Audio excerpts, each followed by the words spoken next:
Greetings, Wilkinson here. I'm back. It's Memorial Day weekend. I am here with Freddy Rodriguez, and he was a couch surfing guest in the middle of my construction project. But he needed a place, seemed like a nice guy, and I said, come on and stay anyway. I'll give you one clean room out of the house anyway. So it's worked out okay. Let's hear a little bit about you.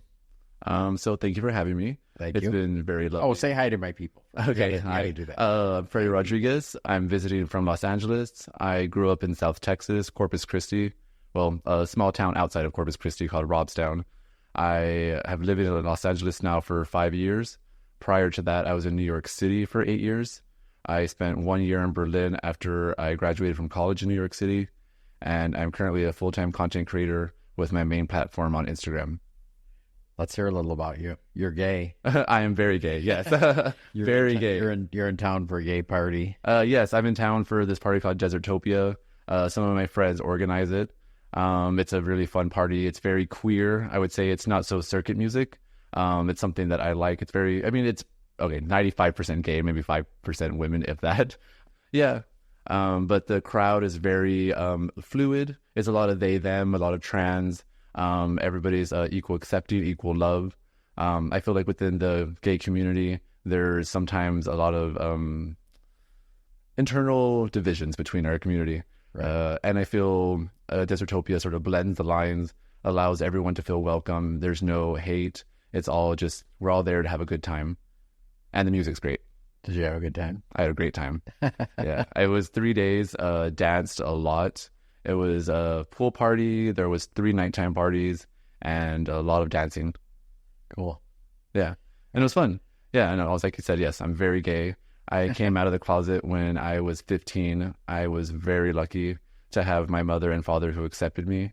I didn't scream I was gay because it was Texas, but I was very comfortable with my... Well, how did it unfold? Tell a little about that. I would say my first memory of knowing that I was attracted to men was this movie. I think it was like Into the Wild. It was some movie about these 3 brothers that were hiking or going on a wilderness trip. And there was one scene where they were jumping off a cliff into the water and they did it naked. Uh-huh. And I just remember my favorite scene was watching the guy's ass jump into the water. Oh, really? And I was maybe 5, 6. Wow. And I knew... I was into that, something that I would rewatch on the movie would make me feel a certain type of way. And then fast forward to, honestly, I knew. From grade school, maybe first, second grade, I always had boy best friends. And of course, then everybody was experimenting with each other. But I sort of knew even back then that, yes, we were experimenting, but I knew what I liked. Oh, really? There was no inkling to me that wanted to hang out with a woman. I have 2 older sisters. All of my closest cousins are females. I always knew women were like my safe space, but men were just, they turned me on. But not until I was 15, I had my first boyfriend who was 18 at the time. A little bit of age difference. A little bit. A little illegal. Yeah, stuff. It was okay. But thanks to dating him, he was already out of the closet.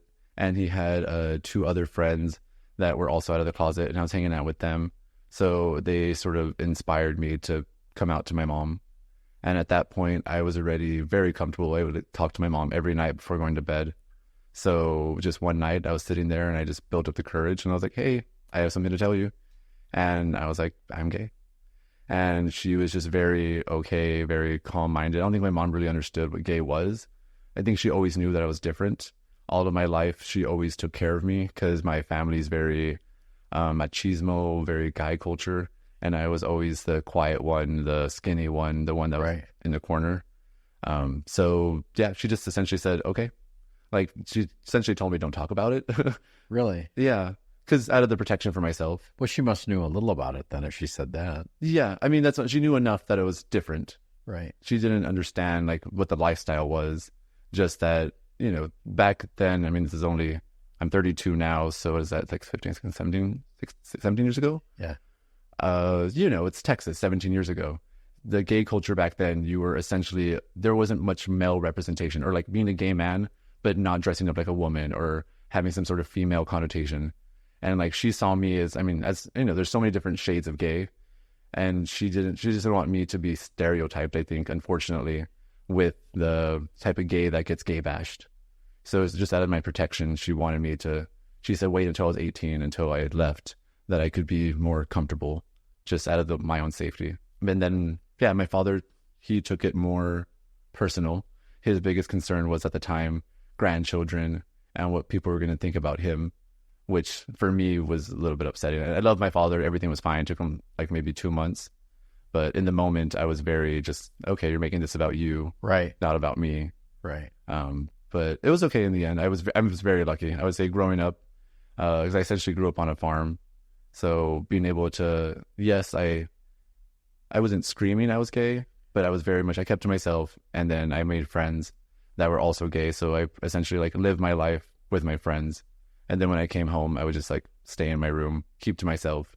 But it wasn't bad. I mean, I would say I was very lucky because I had friends that didn't come out of the closet until like maybe they're 18. And I mean, there's so many different spectrums of when people come out. Right. But for me, I knew very early on, this is who I was, and I knew what I liked, and I was very comfortable with who I was. So how long did that first boyfriend last? 3 months. So you've had a few boyfriends? I've had a few boyfriends. I've had a marriage. I was with my first boyfriend for 3 months, and then I didn't date anyone until maybe I was 18. So about almost like 2 years. I was just very picky. Growing up in South Texas, I wasn't really interested in most of the guys that were openly out, and the ones that were interested in me, I wasn't interested in them, like the classic gay story. And then my freshman year in college, I met my first long-term boyfriend. This was almost 2 years. Amazing guy. He's Dominican. We had a great time, and then we broke up in New York. Then after that, I think I was single for about a year, but it was perfect though, honestly. It was like, because I had been in New York already for 2 years, and I was like monogamous, long-term. I never went to a gay club because I didn't have a fake ID. Like when I went to New York, I was there for my studies. But then just before I turned 21, I became recently single. I was doing really well in college. I had already done well with like becoming a blogger, and I had just gotten a new apartment in the Lower East Side. And needless to say, I had a very fun 21 being single. Being newly single in New York City, with everything aligned in a good place. Oh. I was in the streets. How old were you when you went to your first gay bar? That's a good question. Maybe 16 or 17 in Texas. Oh, so in Texas the rules are a little bit different. You can go to the club at 18. You just can't drink. And also because it's Texas, they might look the other way if you're smart enough. well, Yeah. So my first time was, and it wasn't like all of them in Austin. I think it must have been because I had older friends. I always, growing up and still to this point, I've always skewed to having friends that are a bit older. right. And thanks to them, they would, be able to help me get in or help me get a fake or, back door. There was always, if you knew the right place, you could find a way in. Oh, you didn't go to the gay bars because you didn't have an ID? Yeah, in New York. Yeah, but in Texas, things were different. Okay. Yeah. So when you were 21, you went to your first gay bar Yes. in New York. Yes. Which bar? I don't remember the first one, to be honest, but I know the ones that I love the most. There's one in the West Village called Pieces. I used to go there all the time. And then there's this party called Phoenix. It was a Friday party. It was essentially just pretty boys on pretty boys. There was always a line outside the door. One of the promoters is still the promoter. He just recently had a Me Too scandal, but this was back in 2011, 2012. Back then, boys were still, you had to flirt your way with the promoter. Now, Me Too has changed everything, but back then you had to, finesse what you had. It's just the way it was. Are we talking casting couch here? I'm not familiar with that. It's actors. They have sex with a producer to get a movie role. Not far off. You would have to show some skin, maybe kiss, do a little bit of flirting. But once you got in, it was worth it. It was like at this time, I was 21, I was saying, and like I was interning at Harper's Bazaar at the time, and the fashion editor that I was working under would go to this same bar. So it was really funny because like during the day, we'd be very proper in the office. And then by night, at Friday night, we'd be at the same bar, shirtless, dancing. And like, Really? Yeah. And I had a huge crush on him because he still is so freaking attractive. So like, obviously nothing ever happened there, but it was just amazing to go from one extreme to the other with somebody that was like my colleague, but Right. and the gay bar rules are a bit different. Yeah. Is he an older guy? I mean, I think he was probably maybe 10 years my senior, if that. Okay. Yeah. All right. So talk about some of your jobs. So I've done a little bit of everything. I guess we can start from the beginning. My first big job that I had when I first started blogging, I was a senior in college at the FIT, the Fashion Institute of Technology. And it was my senior year to do like the final exam. And I had a press trip I was invited by the Tourism Board of Thailand to go to Thailand. Well, it was actually Southeast Asia, but Thailand was the main advertiser. And they invited me for a 2-week trip. I was going to get paid, travel throughout Southeast Asia between Bangkok, Krabi, Singapore, Malaysia. But all of those destinations for the course of 2 weeks, I was stayed at 5-star hotels the whole time. I was with 3 other bloggers, and this was all going on during my final exam. And So you were going there to blog, yeah, and they were paying for it so that you would blog about them, and they'd make money. yeah. I mean, hopefully, yeah, make money, tourism. It's just awareness. Okay. So each location, I would get an itinerary. So based on the hotel, based on the airline, based on the tourism company, everybody had a different part in it. And I would get an itinerary talking about who everyone was, what they do. And then it was my job to then, capture content, immerse myself. And then I would write about it on my blog. And I would also talk about it on my Instagram. Why did you start blogging? To share my passion, to be honest. It was something that I went to New York for fashion. And when I was starting, I loved personal style. I mean, I still love personal style. So it was first to share something that I really enjoyed. And I saw if I was a kid from Texas in a small town that was openly gay, living in New York City, following my dream. And I knew back then, I mean, that sounds like a cliche story now, but back then I just really felt I was very lucky. And there was a lot of people like me that I knew, even just from where I grew up, that could benefit from my story. Right. So I wanted to share, if I can do it, you can do it too. And also, so my main talking points were fashion, one, and foremost, but also being gay, openly gay, in a time when being openly gay wasn't as common. So that was something that I was really proud about, and I still am very proud of. Before the LGBT sector of the blogging community became what it is now, there's so many more people. But back then I was very proud on being somebody that was openly out. And, everybody says, oh, I'm an ally during Pride Month. Something I'm very proud of is I'm proud Pride 365 days a year. Like, I am forever that guy that's an ally, not just during Pride Month. And I think with what I do with these sponsors that I'm very fortunate to work with, a lot of times they'll only work with me during Pride Month.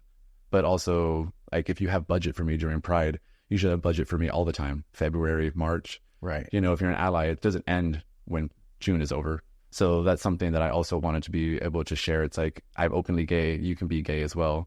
There is a space for you. So I think really just to be able to share that if I can do it, you can do it as well. And just give people an inside point of view. Because I was lucky, I was this kid from Texas that thanks to Tumblr, I was able to get access to Fashion Week in New York City. I was able to sit front row. I was rubbing shoulders with designers. I was going to these after parties with models. Like, I was really side by side by people that I dreamed of. Growing up in Texas, these are all the things I would read about. Like, because when I was growing up in Texas, I would just immerse myself in books and just learn about everything I could about this culture and New York City nightlife and like Studio 54 and like Andy Warhol and just all these people that inspired me.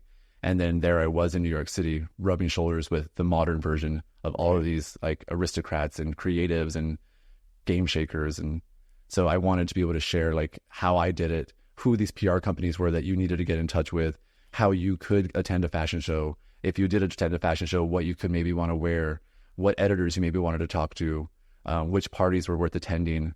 And then also be gay, be out, like don't hide who you are, like be your most authentic self. Because the more authentic you are, the more you will reward yourself and people will see that. And I would say like when I first started blogging, I look back at my content and I cringe, but I really, one, I think I look way more attractive now. That's from a vanity standpoint. But it's just, I thought I was all that in a bag of chips, but honestly, I was learning how to create content back then. Like my photography wasn't as good.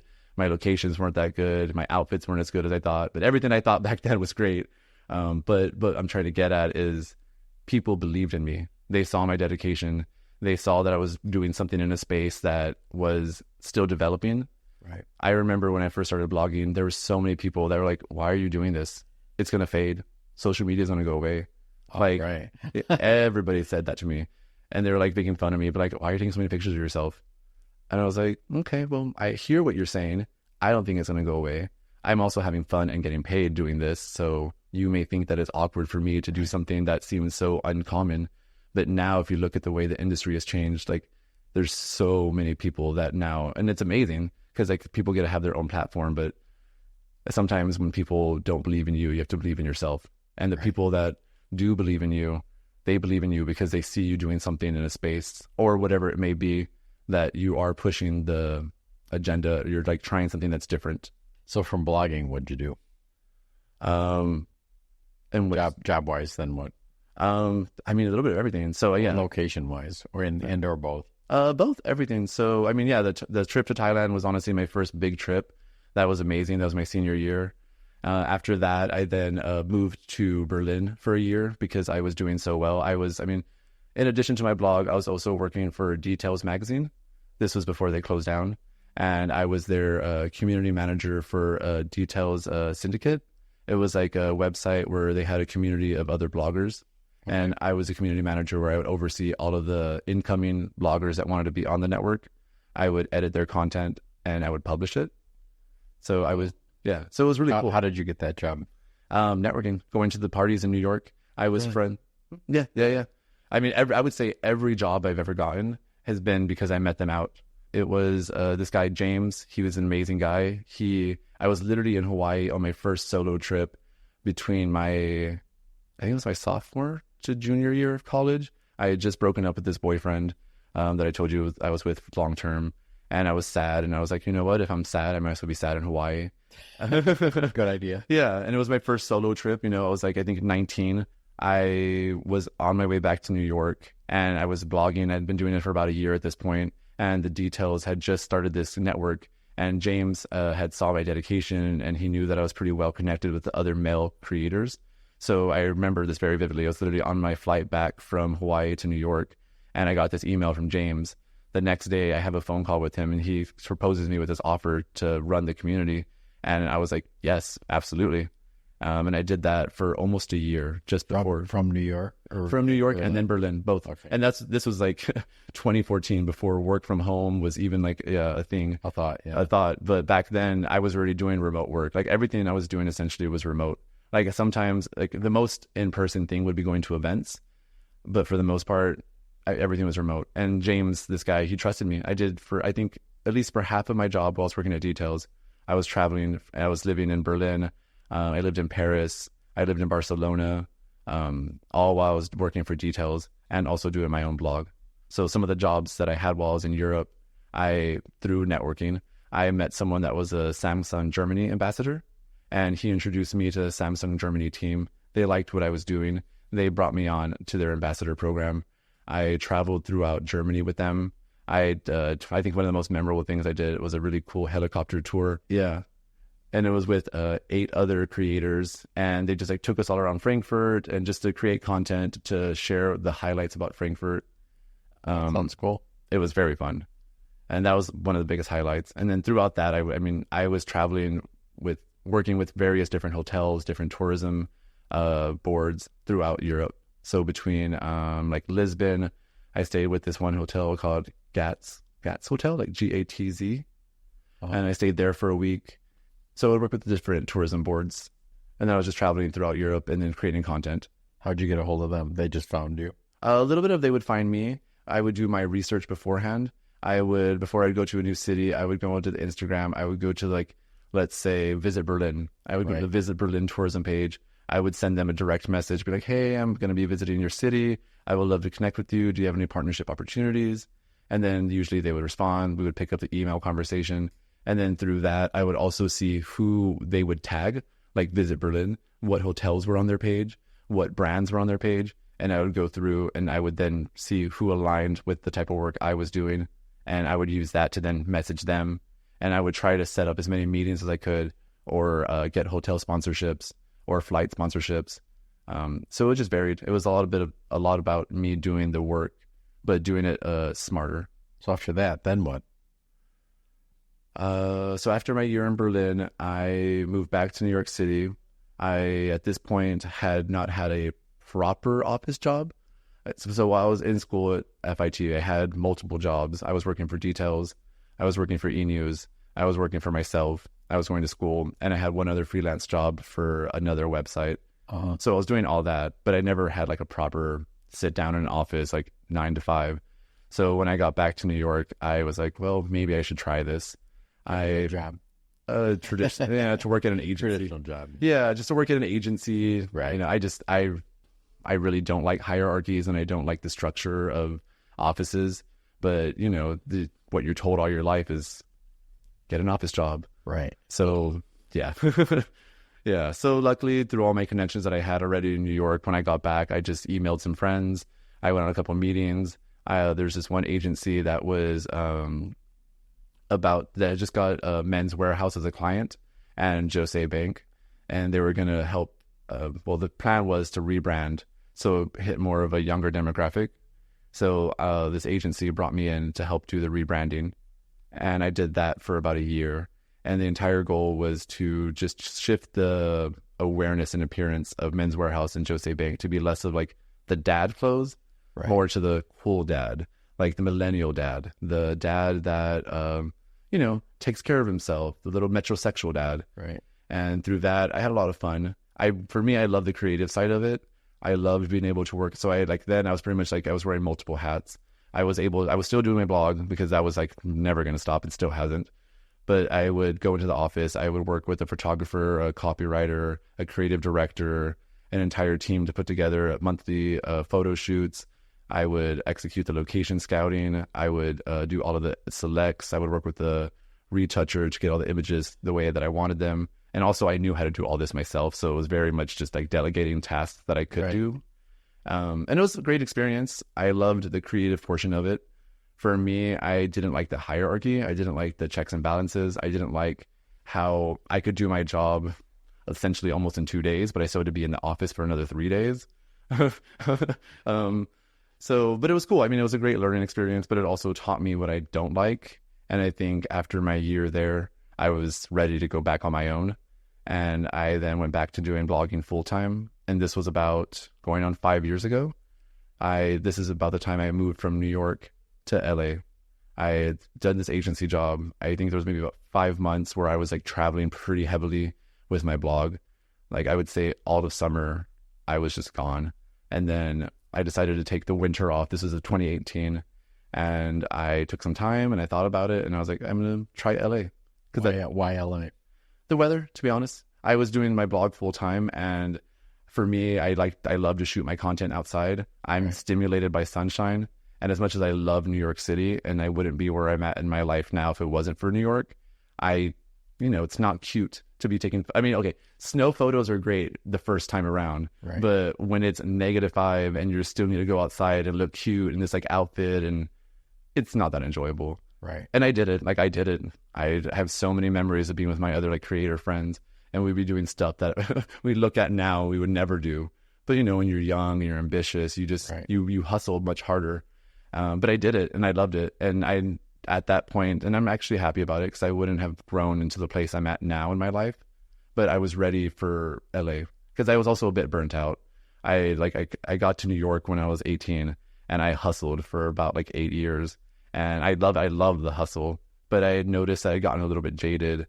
I wasn't as happy with the climate, and I was really ready for a new challenge. And I thought LA, I moved to Santa Monica. I did the whole cliche. I lived like the West Coast, and it really helped me.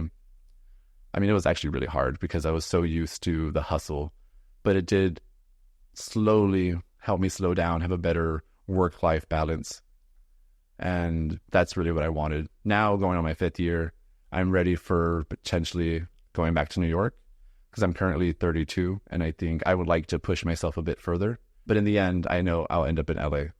Oh, you go to New York for a while and then come back? Yeah, I think my goal is to go back, like, ideally by 35, stay there until I'm 40-ish, and then come back to the West Coast. What are you going to accomplish being in New York?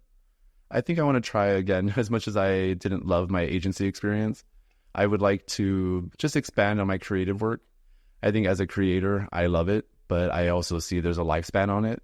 I'm not a creator that has like as much as like my Instagram does well, YouTube and other long form platforms are where the longevity is. And I just don't have that type of longevity. And I foresee what I want with the next chapter of my life. And I think New York will help me really solidify just a better finance, better just my portfolio, better clients. You can make money. You can charge more in New York and it'll happen much quicker. Oh, really? So, yeah, because people have more money and people just throw money around. Like agencies in New York, oh, yeah. Really? Yeah, because like think about it, LA, like they have one event a week maybe. In New York, they have like maybe 3 events a night. Like budgets in New York are insane. And if you know the right people, like they'll just throw you $1,000 just because they're your friend. And it's just a number. Really? Yeah. Nice. Yeah. And that's just New York, you know. It's You need just to hook me up with those people. yeah, yeah, definitely. Yeah. I mean, come out. It's Wow. literally just about going to these parties and just people are kind. There's hard workers and they see if you're a hard worker. It's all about respect. So you're going to do an agency job again? I would like to, yeah. I would like to be, honestly, like an assistant creative director, and then essentially so I could be the head creative director. I love most the creative aspect of what I do. I think me being a content creator, I wear many hats, and the hat that I love most is the content creation. I love having a vision come to life. For me, it's a little bit, I know you do photography, and that the creative direction is essentially a part of photography. Right. I love having a concept go from concept to fruition. And yes, there might be hiccups along the way, and like you have to find the location, you have to make sure the lighting's great, you have to find the right model, the right clothes, the right X, Y, and Z. But once you get everything together, it's like a little formula, and like once you see the like final result, I don't know, I love that. And then you get to share it, and then people like the client's happy, the customer's happy, maybe people are inspired, and then like the piece of art that's now happened, and you can move on to the next. So you're still blogging. Mhm. So what are you doing now? What are all the things you're doing? So now I was just in Las Vegas with Sky Vodka. I did a partnership with them for Electric Daisy Carnival. I was their guest. They were a sponsor for EDC as a festival, and they hired me plus 3 other content creators to just raise awareness for their sponsorship. Through the weekend, they provided transportation, accommodation, full VIP access to the festival.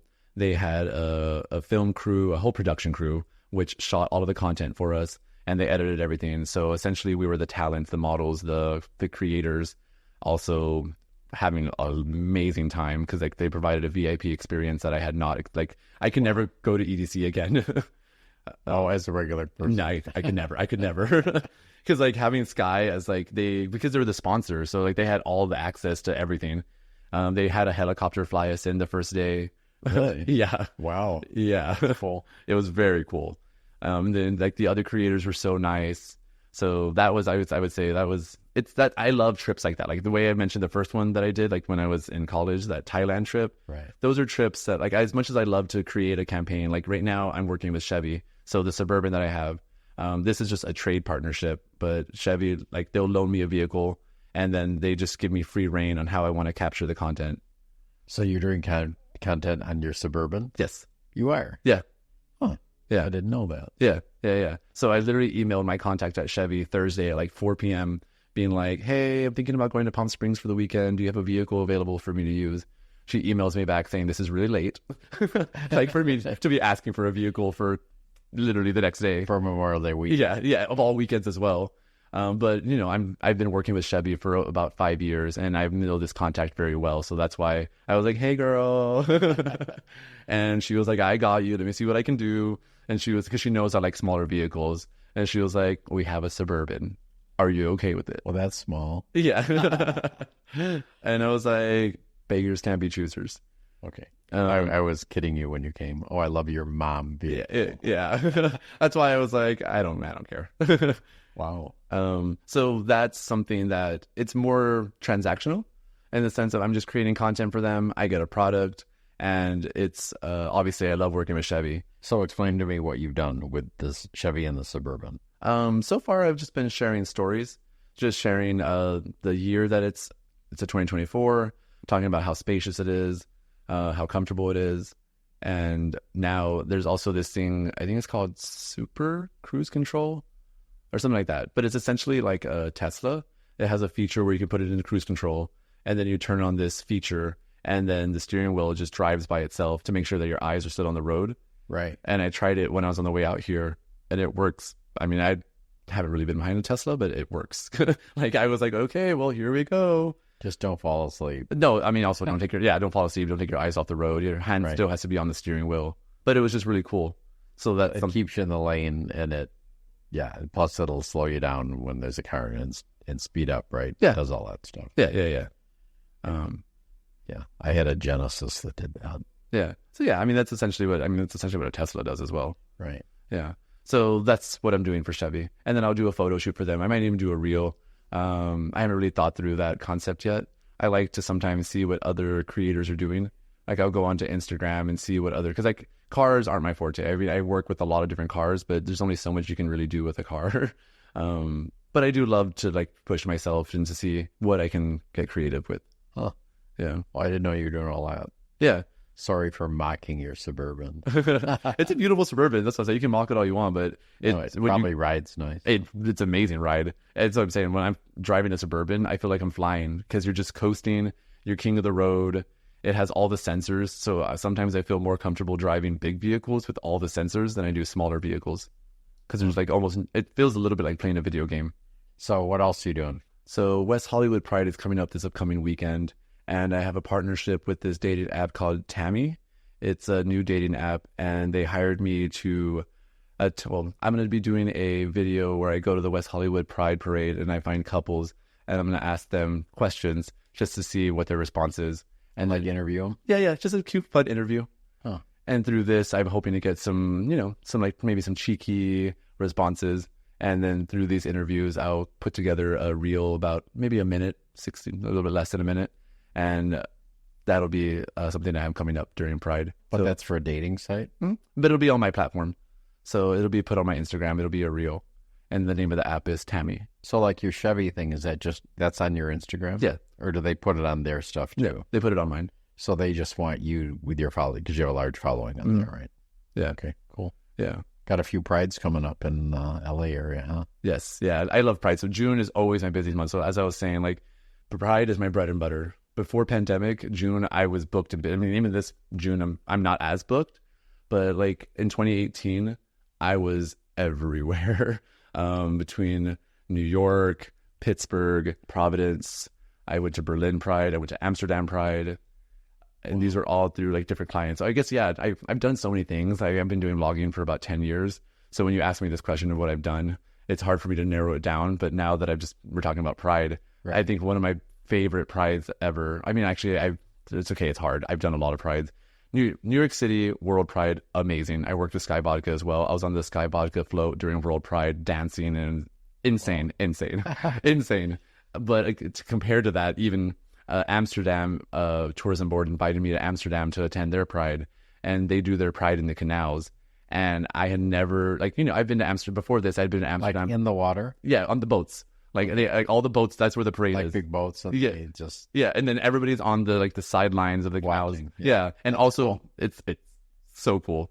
Wow. Yeah, and this was just, and I had been to Amsterdam before, but when I went before, I was like, maybe this, when I first moved to Berlin, I did it for a weekend, and it was a very different experience to go with the Amsterdam tourism, or Netherlands. I think it was Amsterdam tourism board, actually. And it was just, they showed me an amazing experience. I was able to see Amsterdam from a different light, and something I loved most, I remember there was one moment, it was, I think, their welcome block party, and it was like in the center of Amsterdam, so anybody could go, and I was just there experiencing it, and it's like, I remember this moment very vividly. It was a family with their child right next to a guy with his pup, and the jock strap and everything, and then just this family right here with their child, maybe 6-year-old daughter, and they were just side by side. It was very exposure. So it's you don't have that homophobia instilled in you. And it was they wanted to make sure that their child was also immersed in this community. Okay, so for my listeners, when you say his pup, we're not talking a little doggy. I mean, a little doggy for the owner. A little animal. Yeah. So describe the pup. What did the pup look like? The pup was younger. So it was a guy. Yeah, it was a guy. Yeah. Was he on all fours? He was on all fours. He was in a jock strap. Yeah. That's full on in the middle of day and then freaking. Yeah, he was living his best pup life. Not my thing, but To each his own. Yeah, same. But I love that. I love kinks. Right. I think it's all about, that's what I love about Pride. It's all about inclusivity. It's about, let your pride flag however you want. I think like I'm a bit more vanilla as well. But I love as going through so many different places, I like to put myself in uncomfortable situations just to experience, to be a part of the conversation. And then I learn how that relates to me. But yeah, so Pride, yes, love it. Amsterdam was amazing. I've also done Berlin Pride with Berlin Tourism Board, another amazing experience. I think Europe just does Pride very different. But I think, do they fly you there? They do all that? Mm-hmm. Oh, cool. Yeah. What a way to go. Yeah. Sign me up. Yeah, and they're amazing because they fly me there. They have an itinerary for me. They have they make sure that I'm taken care of. They make sure that I get to all the right events, that I get access to the right locations. And it's super nice. Wow. This upcoming Pride, I am working with Out Loud, which is doing also an edition. So Out Loud is doing their it's like a festival. It's like a 3-day festival, and for that I'll just be raising awareness. And so that will just be me attending, creating a reel, just doing a little recap of what the weekend was like, just to help raise awareness and also to get ticket sales for the following year. And that'll be for WeHo Pride.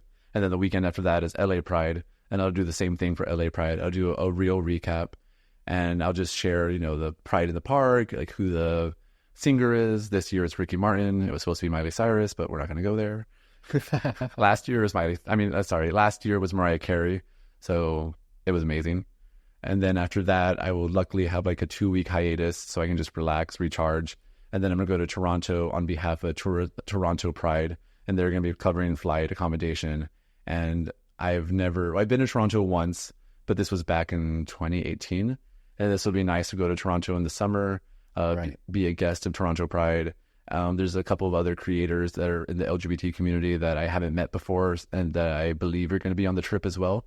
So it'll be nice to meet these other creators and just have a fun gay weekend. Wow. And you're on TikTok. I am on TikTok as well. What are you doing there? There, I've been honestly following the trends. I've learned that TikTok it's a different beast. My background is more in photography. I have pivoted into video because you have to. And I think that's the challenge, but I also enjoy about social media is that it's an ever-changing beast. But with that, you have to constantly evolve and grow and push yourself, and you can't get stagnant. And TikTok is exactly the definition of you have to adapt. And through that, I've learned how to readapt my content that I would use traditionally in a different way of presenting it. Let's say I have a video of me drinking coffee. For Instagram, I would do that very clean, simple, I'm a model, too cool for school, because that's a little bit more of what Instagram's image is. Right. But for TikTok, I would probably chop it up, make it shorter. I would put some sort of caption overlay that would be relatable. I'd put some sort of trending song, and then I would make it look a little bit silly, and most likely that might go viral, and then see how it works and do that on repeat essentially. And the videos can now be, I do a variation of fashion, I do travel videos, I do inspiration quotes, and I do food as well. Do you have more followers on TikTok or Instagram? Instagram. Do you? Yeah. That's your main thing? Yes. Yeah, so I've been on Instagram for over 10 years. Okay. I've been on TikTok, I don't know, 4 or 5 years. I mean, however long TikTok's been around. A little bit, as much as I say you have to be growing, I remember when TikTok first came out, this was back in 2018, I was invited to one of their parties, but I sort of scoffed at it because I didn't think TikTok was going to last. I just thought it was another app that was trying to make it, because there's so many apps that were trying to make it. When I was living in New York, I would get invited to so many different parties, these startups, and I would just be like, And TikTok, I literally scoffed at it. Fast forward to pandemic, they were the one laughing, should I say. So now I have a decent talk. Nowhere near. So the pandemic helped TikTok, right? The pandemic made TikTok. Yeah. I'm bored at home. What are you going to do? Be addicted to TikTok. There you go. And everybody, because TikTok, this is something that I fully believe in. Social media is addicting. I actually try to limit my own social media consumption. I am very, how I use social media is a means to an end. I like to use it. I follow mostly other creators because I like to, when I see my feed, I want to be inspired. I'm not really looking at it like Facebook. I don't really care what I don't really follow. I mean, obviously I follow my friends, but I also don't look at Instagram stories.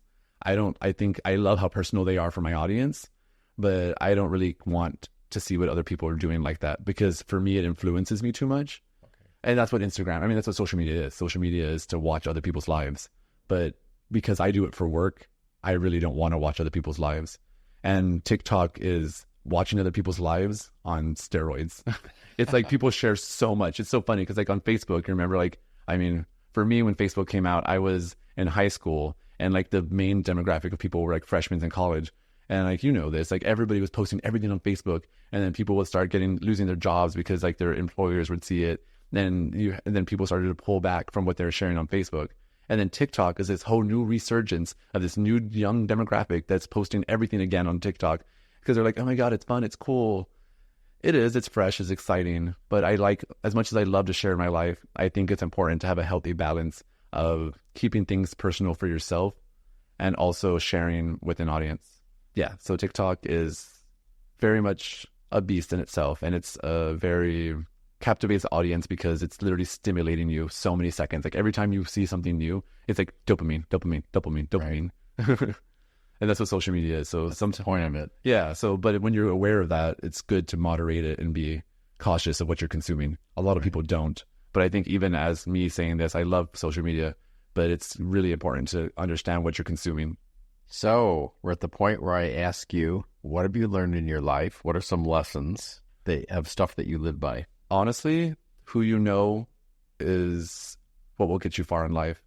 When I first moved to New York City, I was this little kid from literally a farm in Texas that was so shy, so demure, didn't know anyone, didn't know what networking was. I did not know what networking was.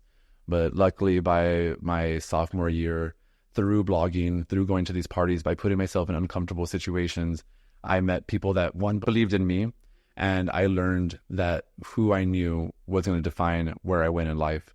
And I think that's something that I could not stress more to anyone, anywhere in their life, no matter what career. I think it's all about putting yourself out there, having a really strong foundation of a community, and utilizing them to obviously help each other. I think that's something that I firmly believe in. Another something I would say is just live authentically you, whatever that means. There's always going to be somebody out there that doesn't believe in you, somebody that doesn't believe what you think. But if you know strong enough in your heart that that's who you are, find your people, find your tribe. I think there's a chosen family for everyone.